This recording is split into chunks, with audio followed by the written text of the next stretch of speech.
Buenas noches a todos. Soy Mauricio Acevedo, soy vicepresidente de Tecnología del Capítulo México del PMI. Gracias a todos por conectarse. Estoy viendo ya los participantes para la sesión del día de hoy. Bienvenidos, Claudia, José Manuel, Melchor, Belén. Vamos a dar unos segunditos a que todos se unan y se acomoden.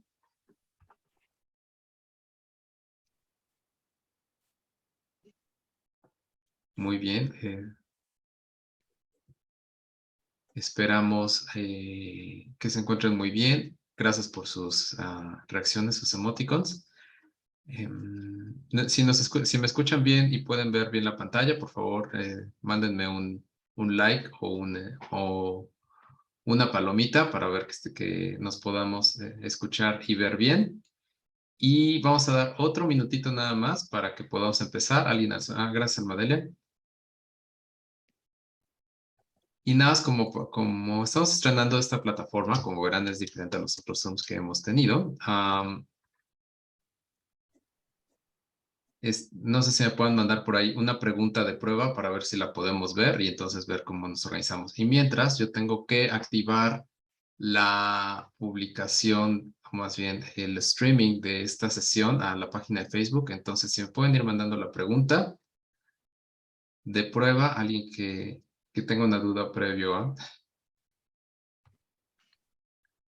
Sí, Y sí se bueno, puede ver. sí, perfecto.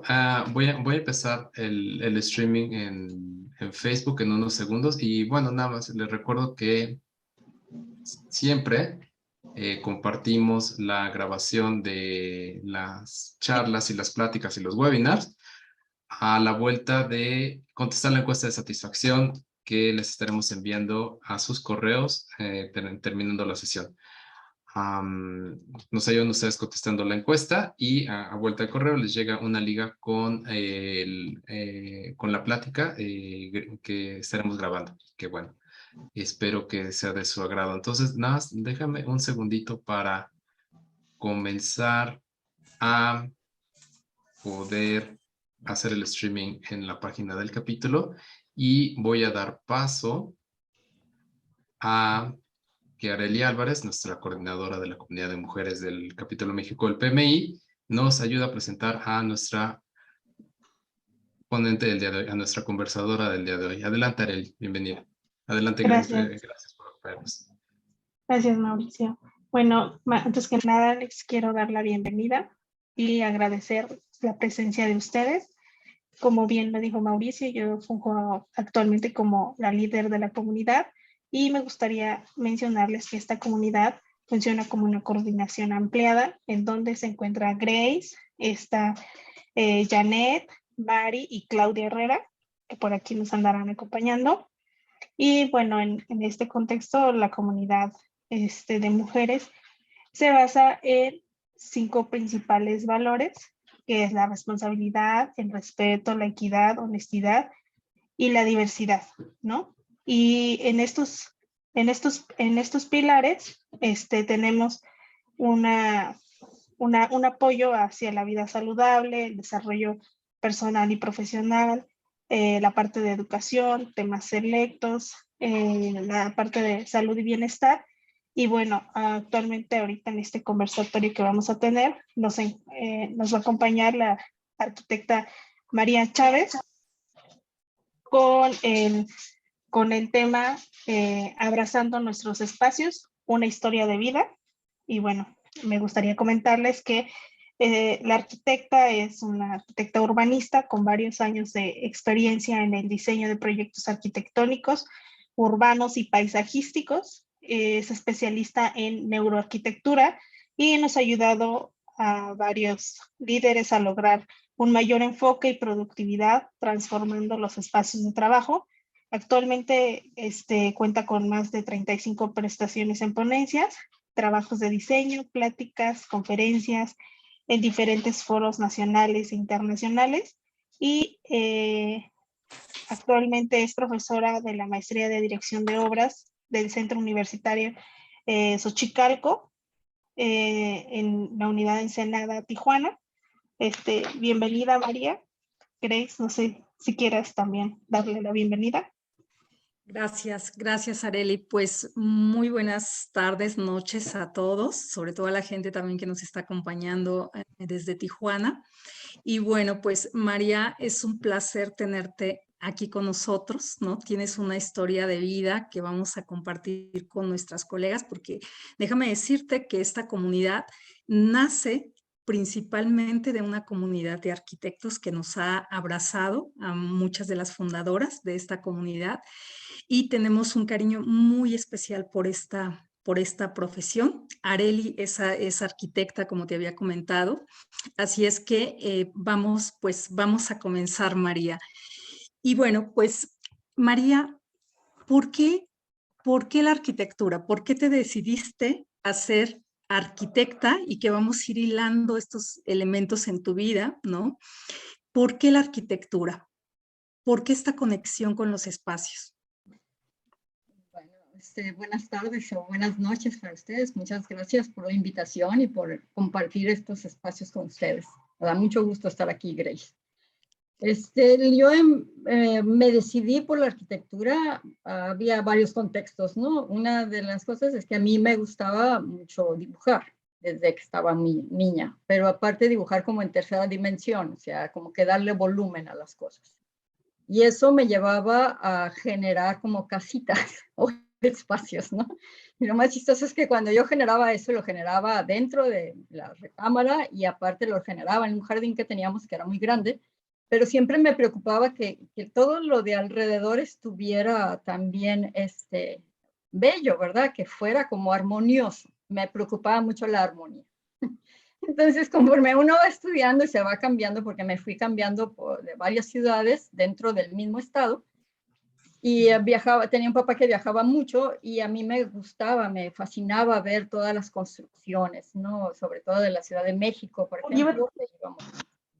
Entonces, ese viajar fue como enriqueciendo y fortaleciendo la idea de estudiar algo que yo pudiera, donde yo pudiera construir o hacer, ¿no? No solamente diseñar, sino también verlo y tocarlo. Eso fue una de las razones por las que estudié arquitectura. Muy bien, María. Y cuéntanos, María, ¿en qué momento tú empiezas a conectar la arquitectura con la neurociencia? O sea, hoy hemos escuchado pues que la neurociencia la estamos uniendo con otras disciplinas, ¿no? Y estamos encontrando, la verdad, en estas uniones cosas maravillosas porque estamos empezando a conectar con nuestros sentidos, ¿no? Y para el caso, por ejemplo, de habitar nuestros espacios, que cuando conversé contigo de el nombre para esta charla, pues hace mucho sentido. Entonces, ¿qué te lleva a empezar a conectar la neurociencia con la arquitectura, María? Fíjate que originalmente pues, la arquitectura tiene mucho de biología y del contexto cultural, no es altamente biológica porque es para seres vivos y va modificándose en relación a nuestra ergonomía y eso también se modifica nuestra ergonomía dependiendo cómo avanzamos o evoluciona la humanidad, ¿no? Y a la vez pues es parte del contexto cultural porque va dando como una memoria a la arquitectura. Sin embargo, yo sabía que también había procesos mentales, había ciertos espacios donde tú como que tu creatividad podría explotar, ¿no? O tu inteligencia o la conciencia, o sea, había ciertos espacios que te provocaban eso. Yo observaba eso, yo no sabía nada de neurociencia ni del cerebro, ¿no? Pero conforme empecé a leer y tú vas viendo películas o leyendo los libros y hace una descripción de la forma, hace una descripción del sonido que hay ahí, de los olores, tú te vas imaginando como que el cerebro va generando el espacio tridimensional y va metiendo todos esos elementos, ¿no? Pero cuando uno lo lee o lo ve en una película, de hecho, pues esa es la virtud de una película, ¿no? Porque te tiene entretenido durante 2 horas y estás de alguna manera explorando tus emociones y conectándolas con forma, con sonido, con espacio, con luz, con sombra. Pero cuando yo años después estudio urbanismo y me regreso al estado, casualmente nos contratan y nos regresan a Baja California porque estudié en Guanajuato y aquí en Baja California yo ya me caso y tengo un hijo que es diagnosticado con autismo a los 3 años. Alfredo. Con Alfredo, a mi hijo mayor. Y pues en ese momento, ¿y qué es eso? Dije yo. Entonces, cuando llego con el neurólogo y me empieza a dar toda una explicación, yo empiezo a investigar cómo funciona el cerebro. O sea, empiezo a observar a mi hijo y empiezo a investigar cómo funciona. Y yo empiezo tanto a observarlo y a tomar nota de lo que él hacía, que me empiezo a dar cuenta de toda la influencia que tenía el espacio. Y una de las cosas que me llamaba mucho la atención es que tenía la capacidad, o sea, ahorita yo sé que tenemos como una especie de GPS o neuronas que nos conectan en los espacios que están dentro del hipotálamo, ¿no? Dentro de nuestro cerebro. Y ahí lee los símbolos o los puntos y hace una referencia. Y entonces este niño tenía eso, sin embargo no hablaba. O sea, el lenguaje se había ido atrasando y entonces era una situación que yo sabía que eso iba a impactar en el aprendizaje tarde o temprano. Entonces, ¿cómo le enseñas a alguien a hablar? Entonces yo me cuestioné, ¿cómo empezamos a hablar? O sea, evolutivamente, ¿cómo hicimos esa referencia? Culturalmente hacemos la referencia con símbolos y significados, y el lenguaje está en base a la cultura, a lo que la cultura y el lugar donde creces y te vas desarrollando. Entonces me llamaba la atención que tuviera puntos de referencia para ubicarse en un lugar, pero que no tuviera significado las letras o los símbolos. Y o sea, que Alfredo, perdón María, que Alfredo no pudiera, más bien que los símbolos que tenía Alfredo en su espacio no tuvieran un significado para él. Es cómo le daba Alfredo ese significado al espacio que a él le rodeaba. Ajá, o sea, no se perdía. Por ejemplo, era un niño que no se perdía, ¿no? Que pues tú normalmente uno como adulto, ¿verdad? Piensa que alguien que no habla o alguien que aparentemente está como ausente, pues se va a perder. Pero el niño no se perdía, o sea, se ubicaba. Es más, él sabía hacia dónde íbamos porque veía los puntos de referencia, los hitos que se manejan en arquitectura, ¿no? Entonces dije, bueno, si puede hacer eso, creo que le puedo enseñar a que tenga esos símbolos que él identifica, que tengan un significado y un significante. Porque cuando empiezan a los niños que les empiezan a dar terapia, la palabra se vuelve como plana, ¿no? No está densificada, como que no tiene sentido. Y yo me fijaba que, o sea, como que no tenía un sentido la palabra, entonces no había una conexión ni una estructura en el lenguaje. Aunque había empezado a hablar de tantas terapias que les dan a los pobres niños, ¿no? Entonces yo decía, bueno, ¿cómo le hago yo? Entonces él empezó a dibujar. Antes de hablar o estructurar mejor el lenguaje, empezó a dibujar. Y yo me basé en su dibujo para estructurar todo un lenguaje en base a los símbolos, de los signos y significados. Y entonces fue cuando me puse a estudiar neurociencia y cómo el cerebro conecta con la memoria, con las emociones, con la forma, con el olor y con el olfato, ¿no? Con los sentidos, con nuestros 5 sentidos. Todos nuestros sentidos. Oye, o sea que Alfredo te vino a regalar esta conexión con la neurociencia y ahora sí, con la neuroarquitectura, ¿no? Sí, definitivamente sí, porque pues los humanos, mientras algo no se nos presente con dificultad y queremos aprender y saber, pues no, como que no lo hacemos, ¿no? Lo hacemos como lo estudiamos, pero no lo experimentamos. Con Alfredo experimentaba porque tenía plan A, B, C y D, ¿no? Por ejemplo, una de las cosas que hice primero es que él observaba el cielo, pero no observaba el cielo como voy a ver un pájaro, sino la bóveda celeste. De hecho, hasta tenía un cuñado que me hacía burla, me dice, este niño es como extraño, me dice, observa la bóveda celeste, no solamente ve el cielo. Entonces, cuando entraba a la casa, como que él no leía los espacios. Entonces, yo en su cuarto le pinté un cielo, una bóveda celeste. Entonces fue así como que, wow, o sea, el niño empezó a reaccionar y empezamos a identificarnos, porque otra de las cosas que tienen es que como que no se identifican, como si no existiera, no te dice yo quiero, dice tú quieres, cuando se refería a él, ¿no? Como que hablan en tercera persona. Y casi la mayoría de los niños que tienen autismo. Y Perdón, María. Entonces encontraste como su medio de comunicación, que en este caso era el dibujo, ¿no? Bueno, él se comunicaba a través del dibujo, ¿no?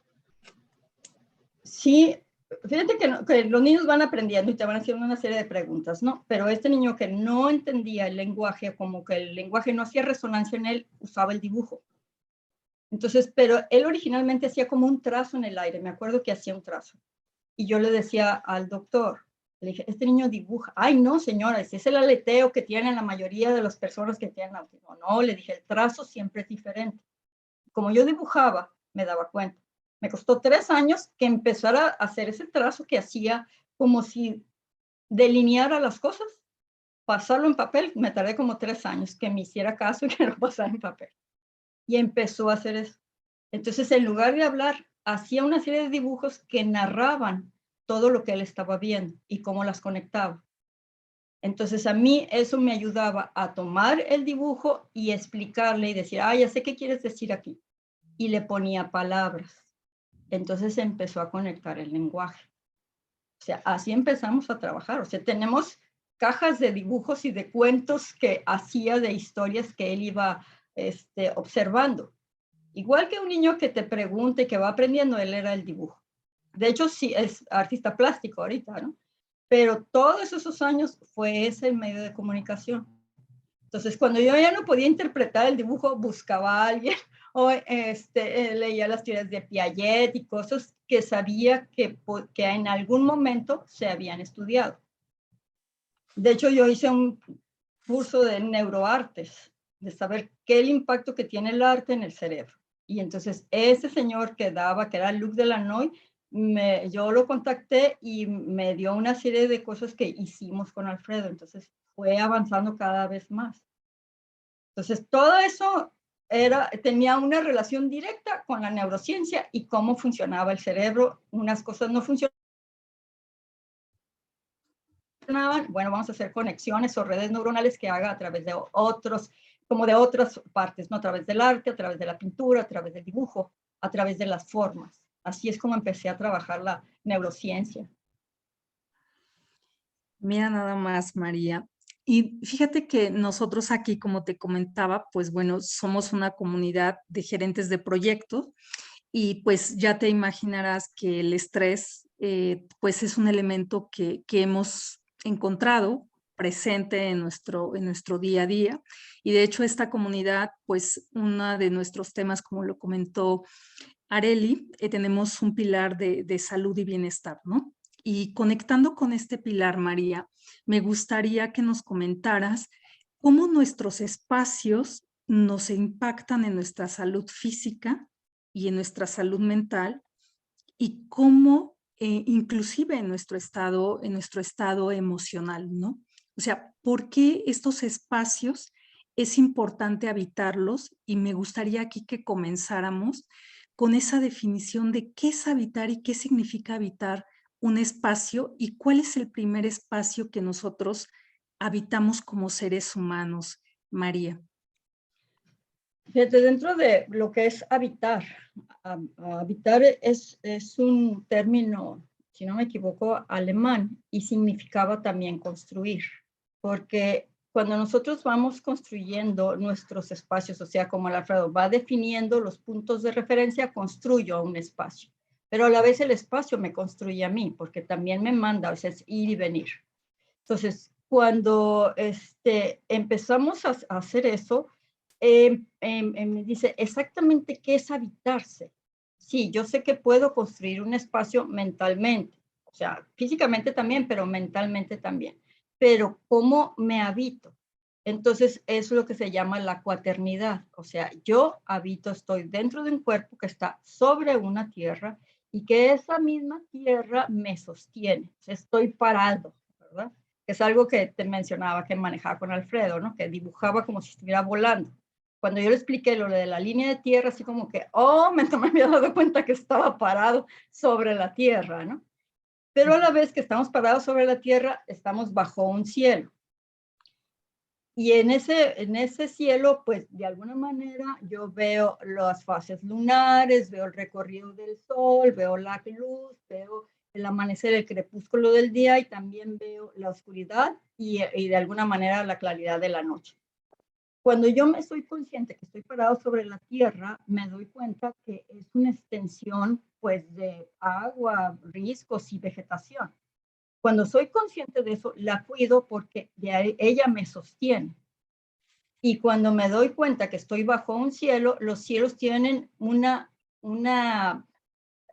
influencia directa sobre nosotros, sobre nuestros ciclos circadianos y sobre nuestro biorritmo, porque es el que me va indicando, o sea, cómo manejar, cuándo debo descansar y cuándo estoy activo, cuándo me levanto, etc.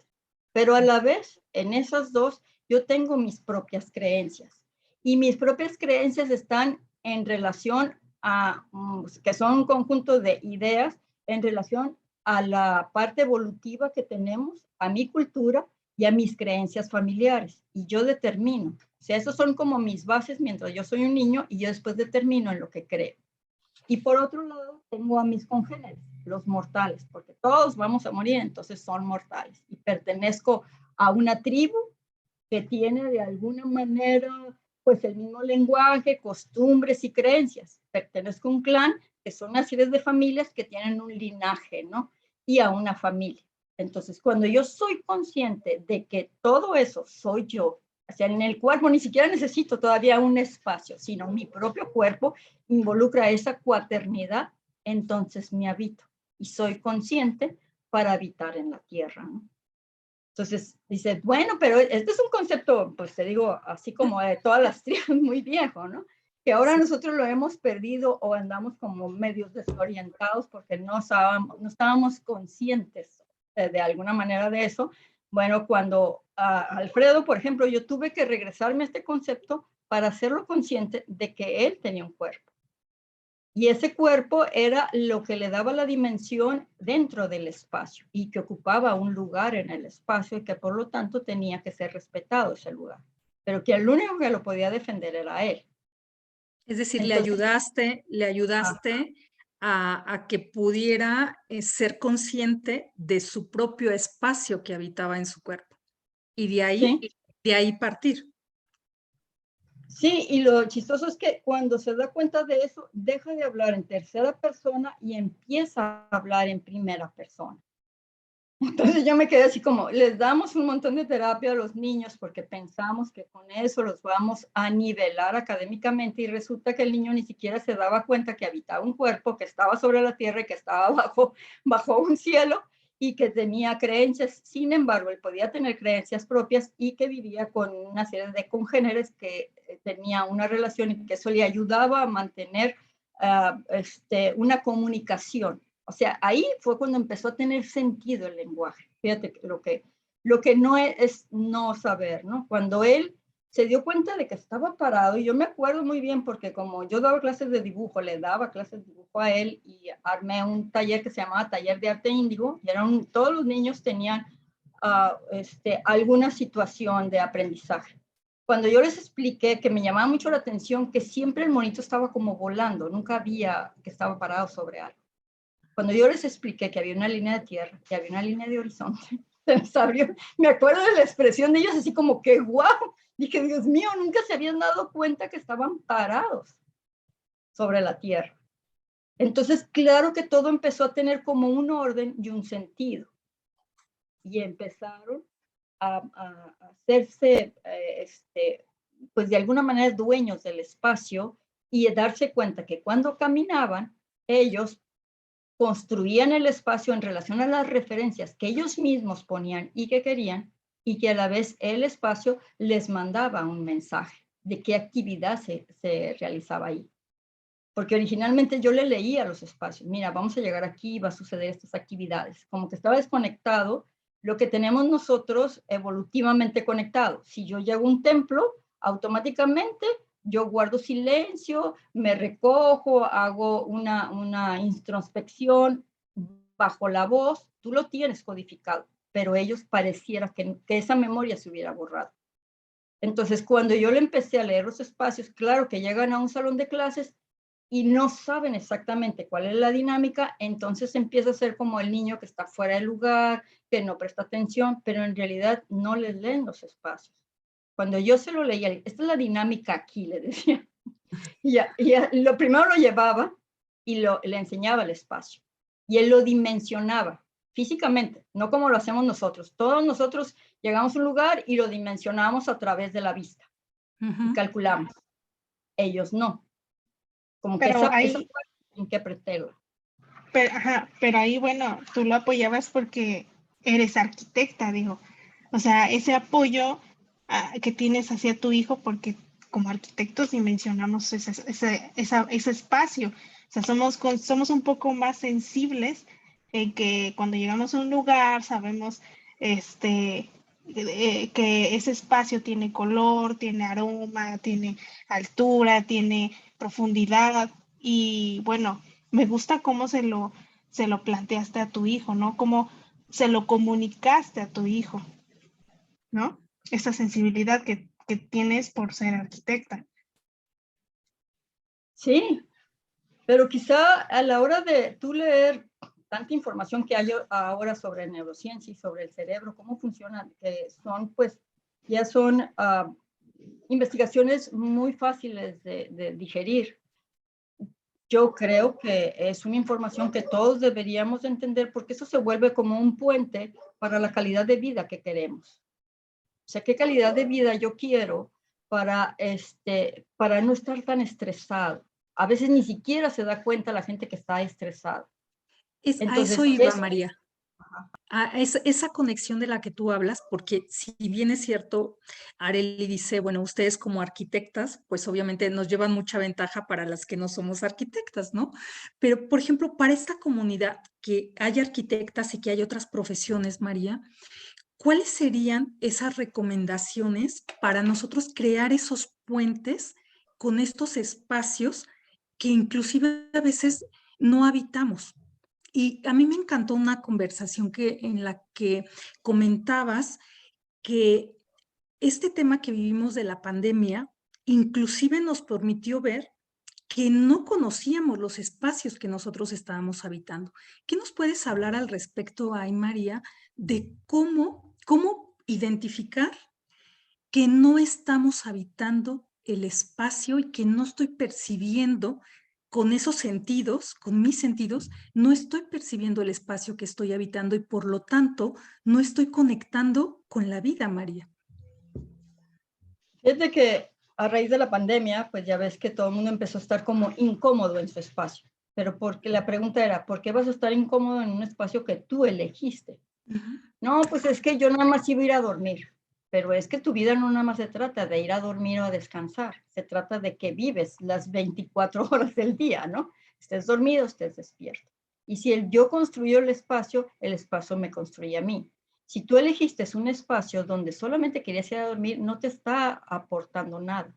Claro que ese espacio va a llegar un momento en que te va a incomodar, que fue lo que pasó, ¿no? Ahora me doy cuenta que el espacio no era el adecuado para desarrollarme a mí. Lo chistoso es que nosotros el cuerpo lo sabe. El cuerpo tiene automáticamente lo que primero brinca es el cuerpo, ¿no? Y empieza a tener molestias. Es que parece que no quepo, es que parece que esto, es que parece que el otro. Si nosotros escucháramos, nos sentáramos, que es una de las preguntas que me hicieron ahí con Carla, decía, si nosotros nos sentáramos y observáramos un poco el espacio que tenemos y los objetos que tenemos, nos daríamos cuenta que hay cosas que ya no debería de tener y que yo podría modificar ese espacio. Y a veces con solamente girar los muebles, es más que suficiente para que en tu cerebro cambie las cosas, porque tú automáticamente vas a tener que caminar por otros, vas a tener que hacer otra ruta para de alguna manera disfrutar de ese espacio, ¿no? Entonces, todo ese tipo de cosas, o sea, yo me siento en un lugar y veo cómo está la ventana, cómo entra, a qué horas entra el viento, a qué horas pasa el sol, porque yo al principio decía, pues toma una brújula y ve por dónde sale el este. Y no, para la gente era muy complicado. Bueno, siéntate y ve cuál es el recorrido del sol y tú cómo te sientes con la luz natural. Primero, si te incomoda, si no te incomoda, si te ayuda o no te ayuda. ¿Cómo te sientes con que tú te pares dentro de una ventana y que esa ventana que está orientada hacia donde corre el viento, en todas las ventanas que tiene tu casa, cómo la sientes? ¿La sientes como una caricia que de alguna manera te calma? O sea, esos puntos ya los identificas y después le sumas los elementos que le vas a poner a esa ventana. No me gusta que entre el viento porque creo que me golpea demasiado. Bueno, entonces lo que tú vas a cubrir la ventana va a ser un material diferente a que sea algo muy delgado, porque yo quiero, a mí por ejemplo me gusta la cortina delgada porque me gusta mucho la luz. Entonces me gusta la luz translúcida, pero no a toda la gente le gusta. Entonces, bueno, ahí escoges otros materiales para que te proteja del sol o de la luz que a ti no te gusta, o de lo que entra por la ventana que no te gusta, o el ruido. Por ejemplo, decía, yo soy muy sensible al ruido. Entonces tengo cosas que pueden absorber el ruido, desde un cojín hasta un mueble de tela, ¿no? Una cortina de tela. Todo eso va a amortiguar el sonido que va a entrar, porque el ruido también es muy sensible, es auditivo y visual. Entonces todas esas partes las vas cuidando. Sin embargo, cuando la gente está platicando, o sea, nuestro cerebro está como pasando de las tres formas, del cuadrado, del círculo y del triángulo, ¿no? O sea, tu cerebro está como equilibrando. Todos hacemos eso, aunque nos seamos conscientes o no, todos los cerebros hacen eso, está equilibrando, porque la meta del cerebro es cuidar, es mantener, conservar la vida. Entonces está evaluando constantemente. Y la gente, si tú, además ahorita que las ves en pantalla, tú vas a ver que está en un triángulo, que está en un cuadrado, que está en un círculo, dependiendo de los estados de ánimo que está la persona y dependiendo de lo que está diciendo y a lo que se dedica. Automáticamente el cuerpo lo sabe, el cuerpo lo lee y lo hace. Evolutivamente lo ha hecho durante toda la vida, ¿no? Lo que pasa es que a veces nosotros no lo dejamos y nos volvemos como sumamente racionales, ¿no? Es que esto está bonito. Bueno, pues habría que analizar. Cuando yo le digo, cuando llega alguien y me dice, trae una foto de una revista, digo, pero exactamente qué es lo que te gusta. Es una foto, estamos de acuerdo, no es un espacio, es una foto. Y la foto tiene la cualidad de que es un círculo. O sea, está conectado todos los colores y para que tú hagas esto con la vista. Pero aquí hay una determinada luz porque es una foto. Pero vamos viendo tu espacio si se adapta y lo que tú en realidad necesitas. Vamos a rescatar lo que te llama la atención de la foto y vamos a ver tu espacio y combinarlo y hacer algo que te ayude a estar menos estresado. A lo mejor estás sumamente estresado y nada más le gusta la foto porque la calma, ¿no? Entonces vas equilibrando. En realidad eso es lo que hace el arquitecto, o sea, va observando, va escuchando y se da cuenta de lo que necesita el cliente. Pero uno como que voy a escoger una casa, pues ve y siéntate a la casa que escogiste. Vela en diferentes estaciones, si quieres, del año, en diferentes horas del día. Y calcula si tú, cómo se siente tu cuerpo ahí, ¿no? Y emocionalmente, en realidad, ¿a qué te está conectando? Porque las emociones nos conectan, le dan forma y le dan color, ¿no? O sea, nuestras emociones lo tienen, lo podemos ver, o sea, eso es muy palpable en una película. Se nos queda grabado lo que vimos en la película en relación a una forma y en relación a un color, ¿no? Sí. Fíjate, María, yo te comentaba, alguna vez cuando adquirí, ¿no? El departamento donde vivo ahora, se reía una de mis compañeras porque le comentaba que yo fui en la mañana, en la tarde y en la noche porque quería ver, ¿no? Cuánta luz había a determinada hora del día. Y me decía, pero ¿y eso por qué? Y yo le decía, pues porque yo quería ver hasta dónde llegaba el sol, ¿no? Hasta dónde llegaba el sol en el espacio, ¿no?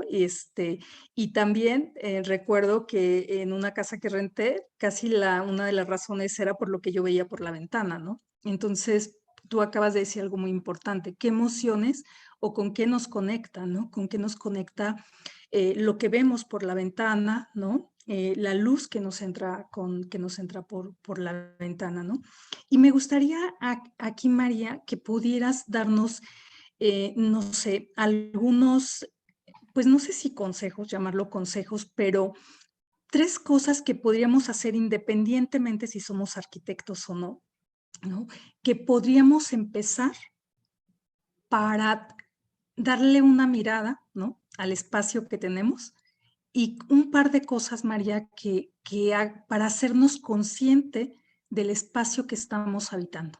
Es decir, ¿qué cosas nos ayudarían a empezar a hacernos conscientes y a reconocer los espacios que estamos habitando?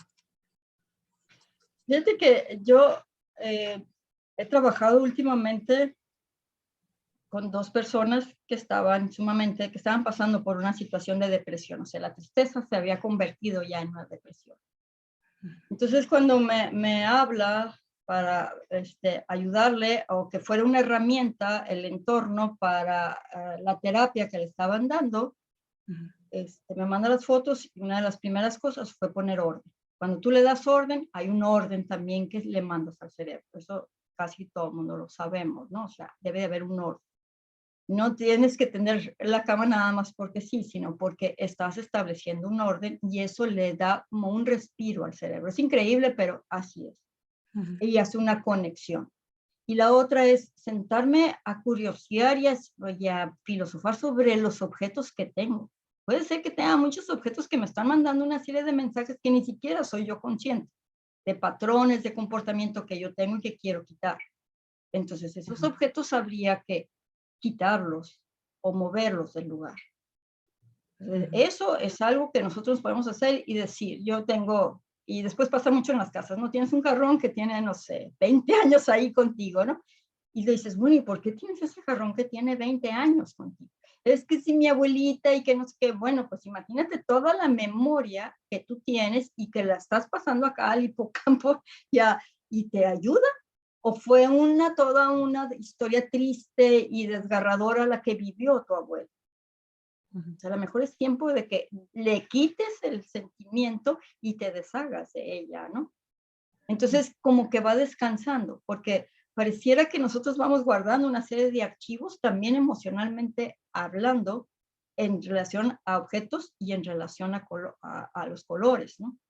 Serían las memorias emocionales, María, ¿no? Las memorias emocionales como las memorias emocionales, ¿no? Entonces, velas quitando, velas observando y vamos quitándole las cosas que no tienen.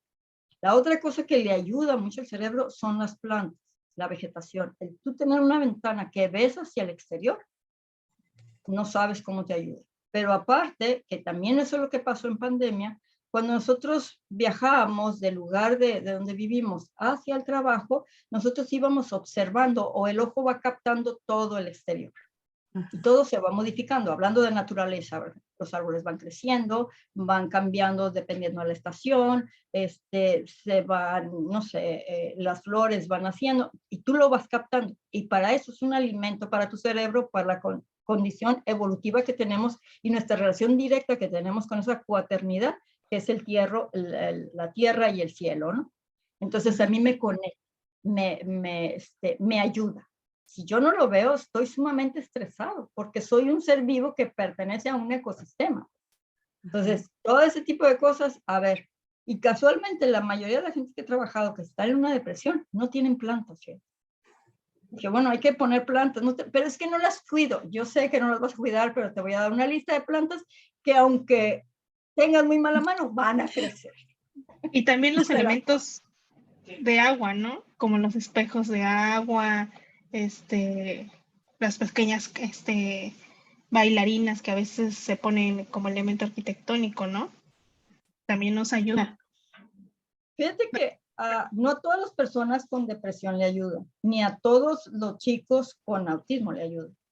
Porque bueno, en este caso que yo trabajé con varios chicos con autismo, ellos no están, el desnivel todavía no está tan trabajado y él solamente está escuchando que se está cayendo el agua. Todavía no discierne cuándo es una fuente, cuándo es un espejo de agua, cuándo es que lo tiene conectado, ¿no? Entonces se vuelve como muy aberrante para ellos. Para una persona que a veces, muchas de las personas que tienen depresión, el agua es un sinónimo de llanto y de tristeza. Entonces ponerle a veces una fuente le voy a causar más pesar, ¿no? Entonces yo empiezo con elementos naturales y con colores cálidos y brillantes, ¿no?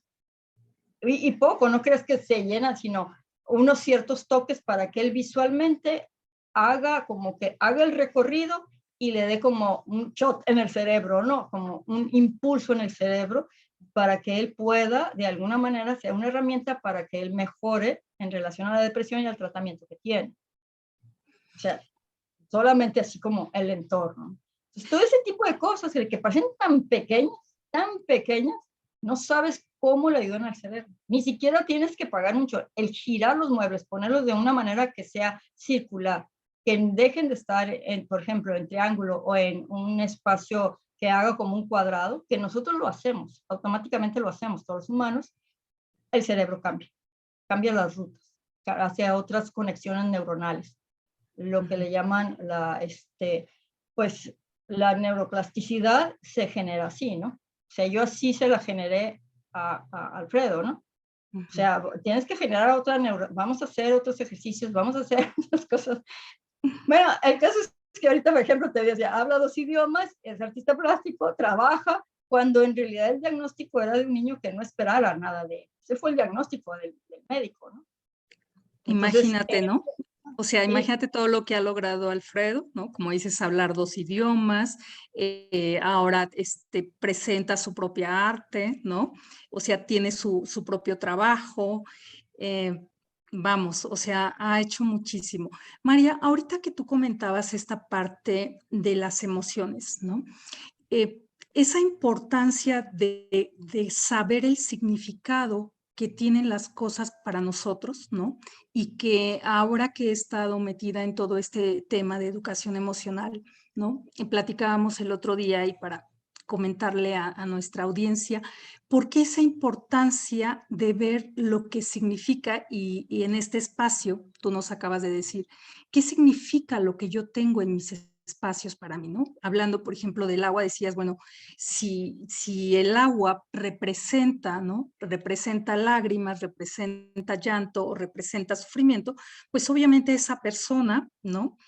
Obviamente no va a tener contacto. E inclusive también platicando con nuestra amiga psicóloga, ¿no? También ella nos decía también la importancia de esos significados porque es la representación y con lo que nosotros vamos a conectar con esos objetos y entonces es cómo yo me conecto con lo que está en mi casa, en mi oficina, en mi lugar de trabajo, en mi lugar creativo, que ahorita vamos a ver si nos da un poquito de tiempo. Entonces, ¿qué nos podrías hablar ahí de la importancia de empezar a reconocer el significado que tienen los objetos que están en nuestros espacios y cómo ir decodificando, María?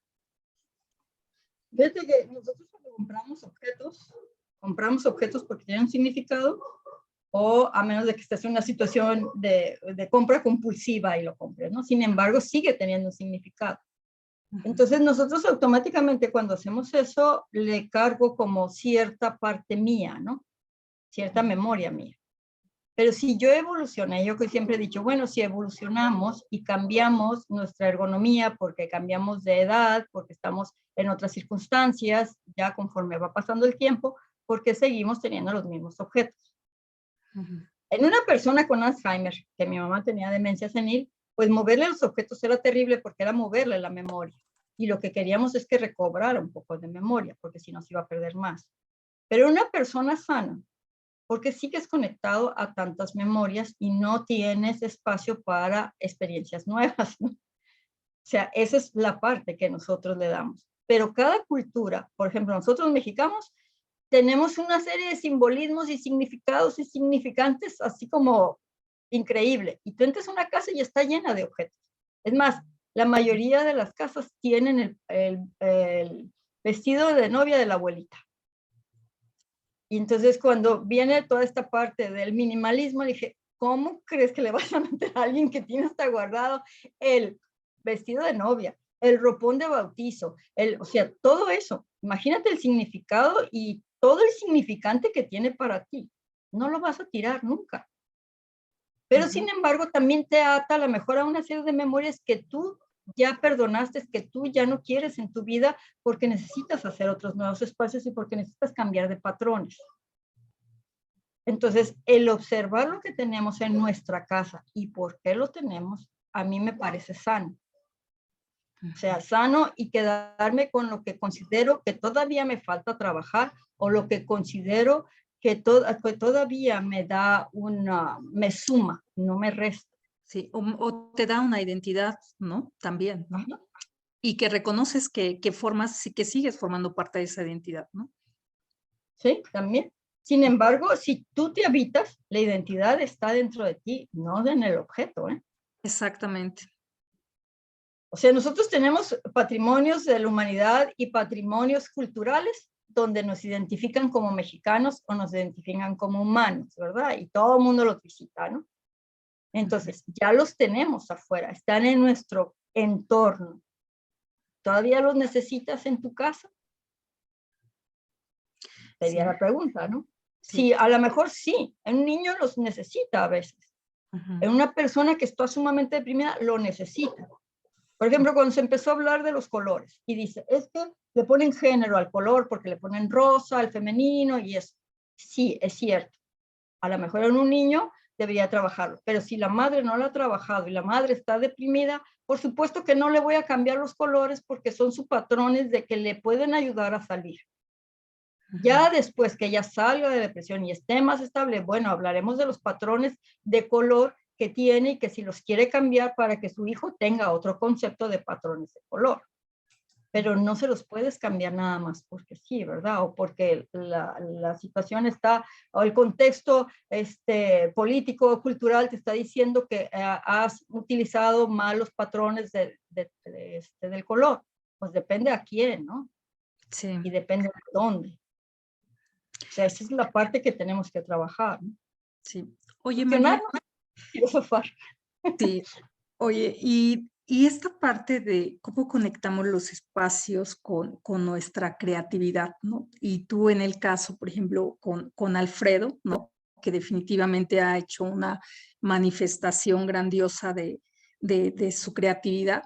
¿Qué podrías decirnos para aquí que tienes como audiencia principalmente a gerentes de proyecto que inclusive a veces se nos dice que nuestra área es así como muy cuadrada y que no somos creativos? Que bueno, yo no estoy de acuerdo con eso, pero tú desde tu mirada, ¿qué tienen que ver los espacios con la creatividad, María?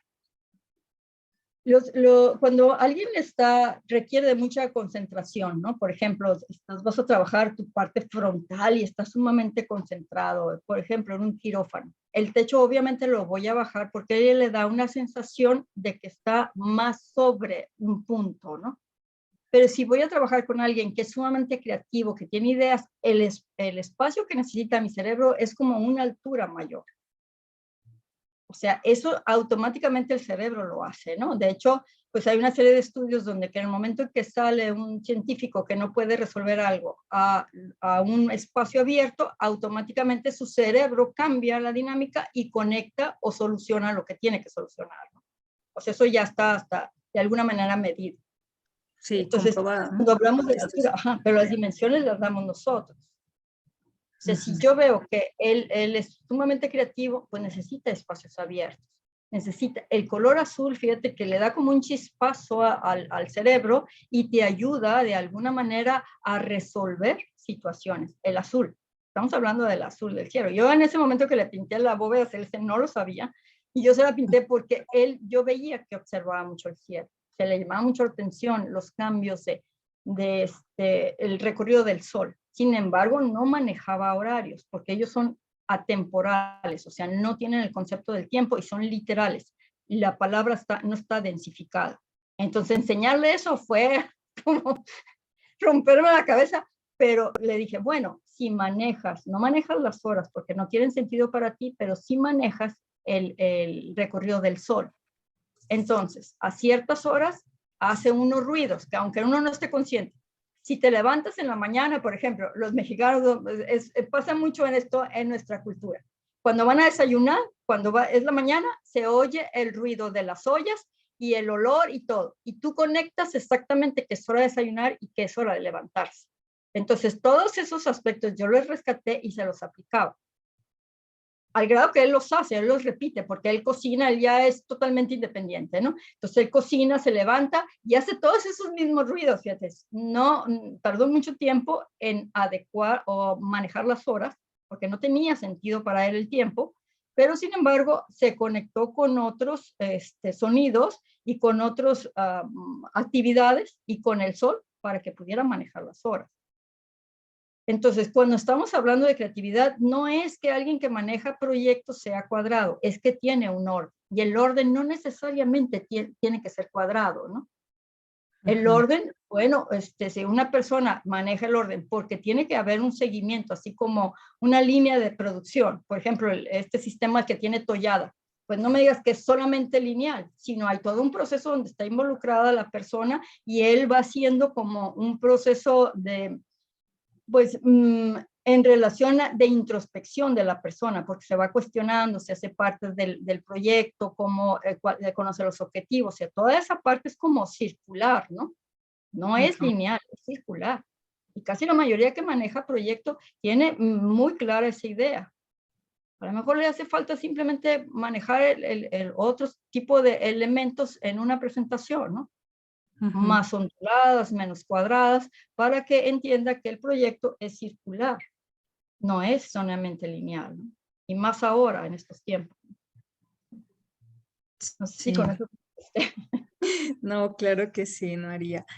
Oye, María, a mí me llamó también mucho la atención el trabajo, te decía, que estás haciendo a nivel, pues no solamente los espacios, ¿no? Hacia nuestro interior, ¿no? Los espacios interiores, sino los espacios urbanos, ¿no? Esta parte del desarrollo estratégico urbano, ¿no? ¿Qué te llevó a empezar a hacer esos trabajos con colegas de otros lugares del mundo para compartir proyectos, experiencias y aprendizajes para poder co-crear ciudades, ¿no? Que puedan tener una mejor o brindar una calidad mejor de vida, pues aquí nos ocupamos esos espacios y en donde yo te he escuchado hablar en otras charlas, en donde pues no solamente si tienes la posibilidad de adquirir una vivienda de cierto nivel, pues pueda tener, como tú decías, ¿no? Una ventana que cuando mires afuera esté ahí, o sea, cómo hacer más equitativo estos espacios, porque además los espacios urbanos los compartimos, ¿no? O sea, no son exclusivos de algún nivel social o algo. Entonces, tu experiencia, ¿no? Con la CIDEO, ¿qué te ha dejado y qué podrías hacer como invitación a los que estamos en esta audiencia para repensar en esos espacios públicos que compartimos y que también son espacios que impactan en nuestra calidad de vida, María? Fíjate que yo cuando estudié la maestría, fue en el 83, hace muchos años, y en el 86 se acabó la planeación en México.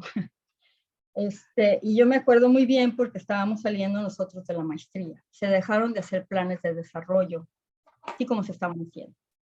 Y se detuvo un tiempo, y no solamente en México, casi en la mayor parte de América Latina. Y las ciudades empezaron a crecer.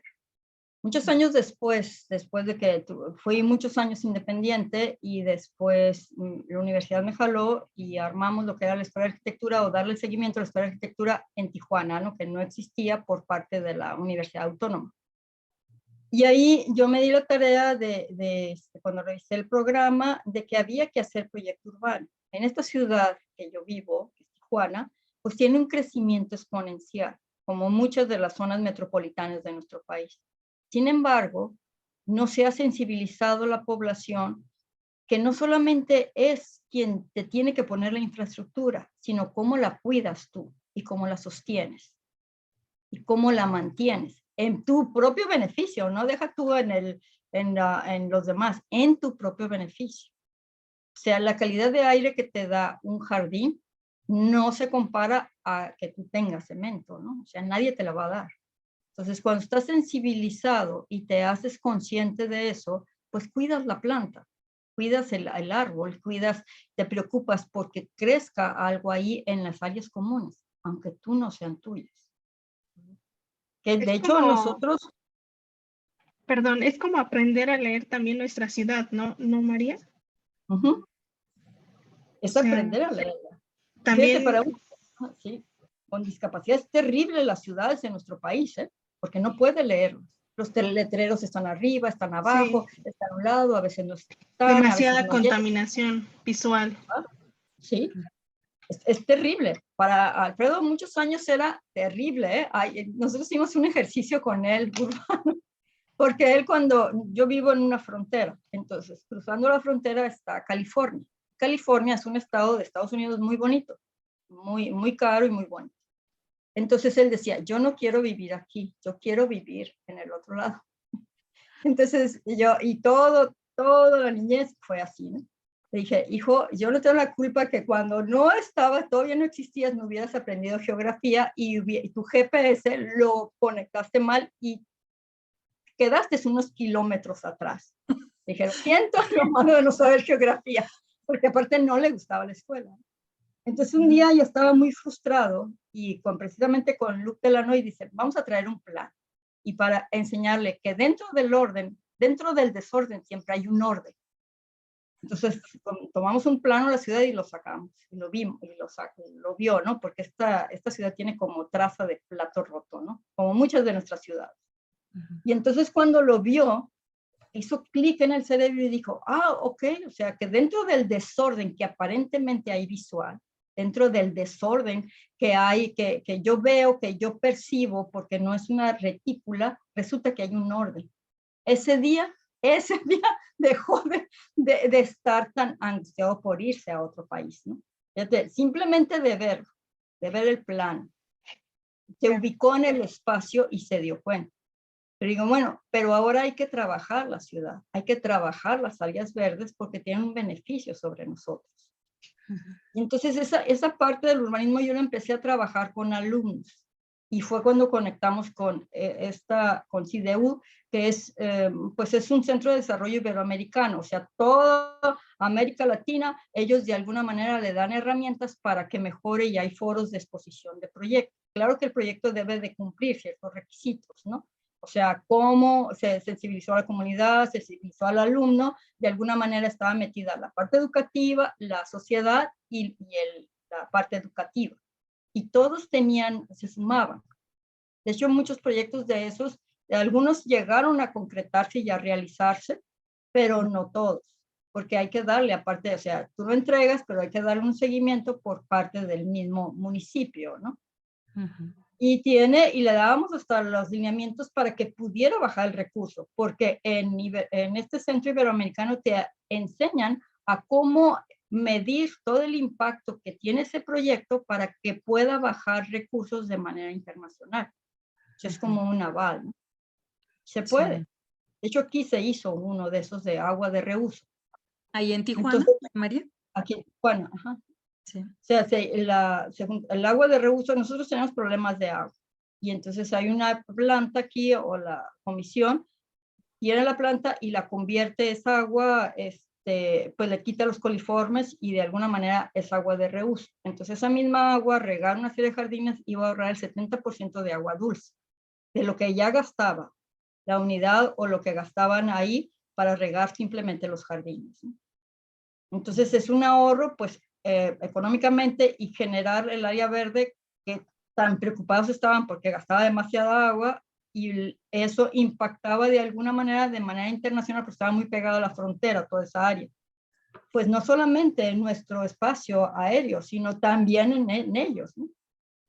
Pues todo ese tipo de cosas empezamos a manejar ahí en la escuela. O sea, que el muchacho se sensibilizara. Y muchas veces mientras no les expliques, no se dan cuenta de dónde vive. O sea, qué impacto tiene el que yo siembre algo, el que yo cuide algo. Pues fíjate, María, no solamente Alfredo, ¿no? Que ahorita que dices que él no se había dado cuenta de dónde se vivía. Yo invitaría a las personas que están aquí cuántas veces no nos hemos dado cuenta dónde vivimos, ¿no? Y qué es lo que tenemos a nuestro alrededor y qué significa, ¿no? Lo que tenemos a nuestro alrededor, porque a veces el espacio no es el espacio desde el punto de vista arquitectura, ¿no? sino nuestros espacios de trabajo colaborativos con nuestros colegas, ¿no? Y a veces normalizamos esos espacios que tenemos de trabajo, ¿no? María, pues vamos a ir cerrando, ¿no? Vamos a ir cerrando, Arely. No sé si quieres, tienes alguna última pregunta para María, para irnos despidiendo de ella, Arely. Sí, bueno, me gustaría que nos compartieras, María, a todos nuestros invitados, con qué conceptos nos quedamos para aprender a leer tanto a nivel micro como macro, nuestra ciudad, nuestro espacio, nuestro entorno. Por favor.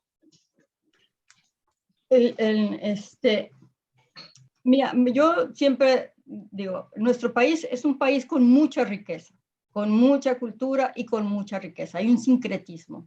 Y eso ahí nosotros tenemos que rescatarlo, respetarlo y de alguna manera admirarlo, ¿no? Esa es una parte. La segunda es que aunque pensemos que todo está desordenado, dentro del desorden siempre hay un orden. Eso está más que comprobado. Y mandarle ese mensaje al cerebro, cuando yo me siento muy saturada, y como pasó en este ejercicio tan sencillo, sacar un plano y de hacerle ver que dentro de ese desorden hay un orden, el cerebro se calma y baja la cantidad de estrés. La otra es nosotros como hacer como más que una limpia, una observación de lo que tenemos dentro de nuestros espacios, como que ya vemos normales, y los objetos que tenemos. Simplemente cámbialos. En el momento que lo cambias, tu cerebro va a dar como otro giro y va a tener que hacer otras conexiones. Pero eso, lo importante de hacer eso, es que de alguna manera me voy a dar cuenta de los artículos que ya no quiero y los objetos que ya no son necesarios. No que los reponga, sino que ya no son necesarios que tenerlos ahí. Y cuando yo salgo a mis áreas de comunitarias, ver que lo que yo veo, el otro también lo está viendo. No me cuesta nada, por ejemplo, regar un árbol que está ahí en la banqueta enfrente de mi casa, ¿no? O cuidarlo o de alguna manera mantenerlo. Eso da un entorno, se asuma todo eso. Y eso simplemente nos vamos a dar cuenta cuando somos conscientes de que nos habitamos. Estoy consciente de lo que estoy sobre la tierra y que de alguna manera soy parte de ese ecosistema que tengo que cuidar, que estoy bajo un cielo y que eso que cuido del cielo de alguna manera me manda una serie de mensajes para mi mismo cuerpo y mi conservación de mi salud íntegra. ¿En qué creo? ¿Y qué son las creencias que yo tenía como de parte de familia, pero que yo las critico, pero no armé otras? Y que vivo en una sociedad con un congénero, con una serie de congéneres que son mortales porque en algún momento se van a morir. ¿Y cómo establezco yo esa relación? Ni siquiera converso con ellos. Cada vez que no converso o cada vez que yo converso con alguien, aunque no lo conozca, aunque le dé los buenos días, hay una señal en mi cerebro que me ayuda de alguna manera a generar oxitocina a mi mismo cerebro, ni siquiera en el del otro, aunque el otro no te conteste o te conteste con muecas. O sea, todo ese tipo de cosas son parte de lo que se conoce ahora como neurociencia y arquitectura, y que suman, y que tienen que ver con los entornos. O sea, esos son así como la base, ¿no? Como decía, hay que mezclar lo que sucedió, lo que está dando ahora la ciencia, más lo que hemos manejado dentro de arquitectura. Mezclarlo, medirlo y volverlo a hacer. Los espacios tienen que darnos mejor calidad de vida, menos estrés. Y todos somos capaces de ver eso, ¿no? Simplemente sentarse, filosofar un poco y dejarse llevar por el cuerpo, ¿no? Conectar, ¿no? Conectar. Conectar con nuestros sentidos, ¿no? María, si me permites, Arely, tenemos aquí una pregunta y creo que con esta nos podemos ir despidiendo de nuestra audiencia, María. Roberto nos aporta esta pregunta que dice, bueno, antes que nada, felicidades, María. Gracias por compartir tu experiencia. ¿El desorden en nuestro espacio aporta?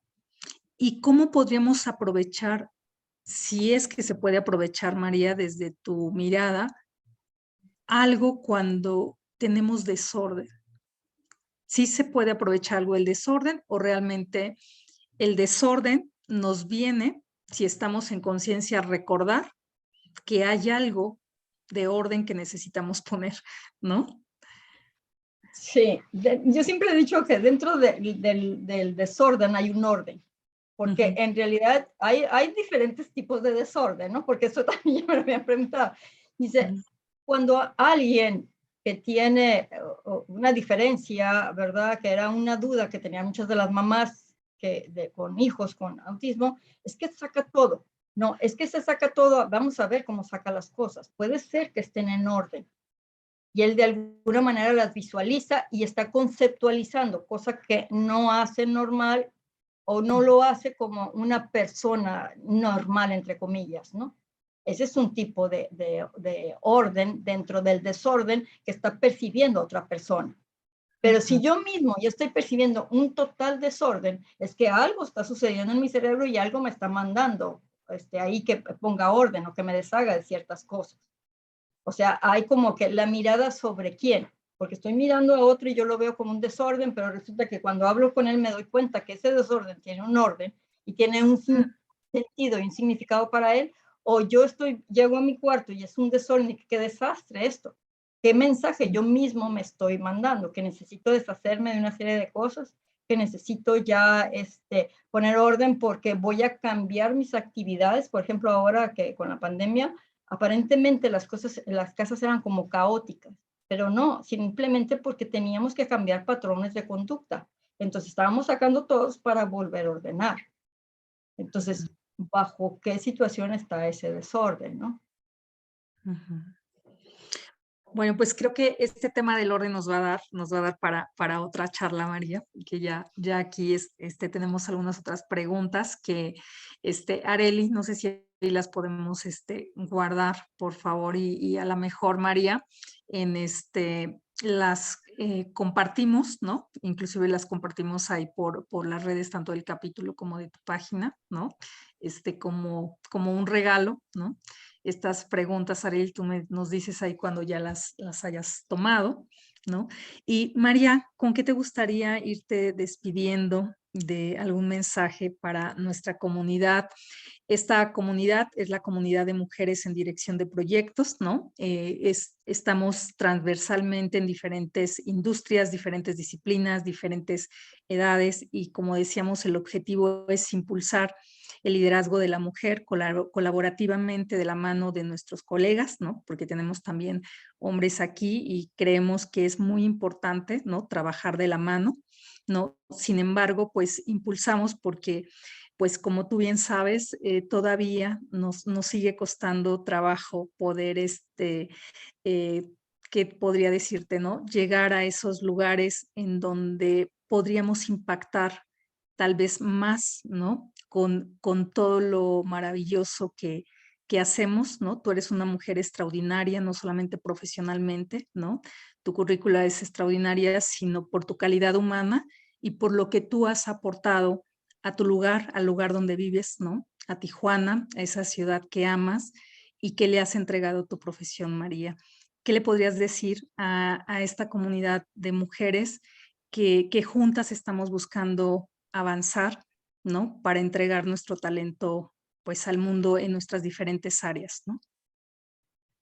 Fíjate que ya ves que ahí que Jocelyn tenemos como se ha convertido como un círculo de mujeres donde se apoyan. En estas circunstancias, yo creo que dentro de nuestro país necesitamos ese tipo de círculos donde se discute sobre lo que creemos, sobre lo que pienso de mí mismo, ¿no? O sea, ponerlo sobre la mesa es sumamente importante, cómo ejerzo, porque cada uno de los que estamos aquí, el ejercicio profesional que hacemos es muchas veces muy competitivo. Entonces, ¿cómo me sumo? ¿Cómo lo discuto dentro de un círculo de mujeres y cómo lo expongo? No con la idea pues de pelear, ¿no? Sino de sumar, porque una cosa es cómo no tiene uno que ejercer bajo el esquema masculino, sino hay que sumar el esquema femenino. Pero ¿cuál es el esquema que tenemos? ¿O qué es el que estamos siguiendo, ¿no? Y eso se ve, como le decía yo, se ve en los espacios. Es increíble que se vea en los espacios. Cuando alguien me pide un entorno en un estudio, somos sumamente masculinos. ¿Por qué no hay entornos o estudios femeninos? donde las formas son más redondas, más sinuosas, porque las mujeres tendemos a fluir, no tendemos a las otras formas. Entonces, esa parte como que sí sería bueno sentarse y observarse y observar qué es lo que tiene y cómo me presento y cómo me gustaría ser presentada para sumarme a eso que ya existe, ¿no? Que es toda la parte de masculina en relación a la parte laboral, cómo me sumo. Pero obviamente nos cuesta mucho trabajo. A mí en lo personal me costó mucho trabajo porque no había muchos arquitectos cuando yo empecé a trabajar. Y entonces tener un grupo de apoyo, decir, ah, bueno, pasó esto, bueno, pues se puede manejar así, solamente a veces alguien que te escuche es más que suficiente como para seguir adelante y seguir sumándote, ¿no? Yo a mí me parece eso sumamente importante en cualquier profesión, ¿no? Y Sí. discutirlo y ponerlo sobre la mesa. Estas comunidades de apoyo y que hoy, María, pues fíjate como una comunidad distinta al capítulo, ¿no? Nos conectó, ¿no? Nos conectó a nosotras y hoy estamos conectando con esta comunidad y con otras comunidades y estamos creando esos puentes para dar estos espacios y como tú bien dijiste en el título de esta ponencia, habitar de una mejor manera nuestros espacios. María, pues no me resta más que agradecer y quisiera pedirle, Mau, no sé si tienes por ahí la constancia, déjame ver, Areli o Ángel, si Sí, te la dame un paso. segundito. Muchas Se las gracias. comparto. Sí, efectivamente, Sí. muchas gracias, María, por compartir esas experiencias con nosotros. Y denme un segundo, voy a desplegar Sí. la pantalla para Y que pues te agradezcamos a nombre del capítulo México del PMI por tu participación. Extendemos esta constancia de reconocimiento. Están viendo la constancia, ¿verdad? sí. Sí, sí, Esta sí. constancia, a nombre de la comunidad, a nombre del capítulo México, muchas gracias por participar con nosotros. Muchas gracias a Areli y a Grace por moderar esta charla. No sé, Grace, Areli, si me permitieran mostrar los mensajes parroquiales que tenemos preparados.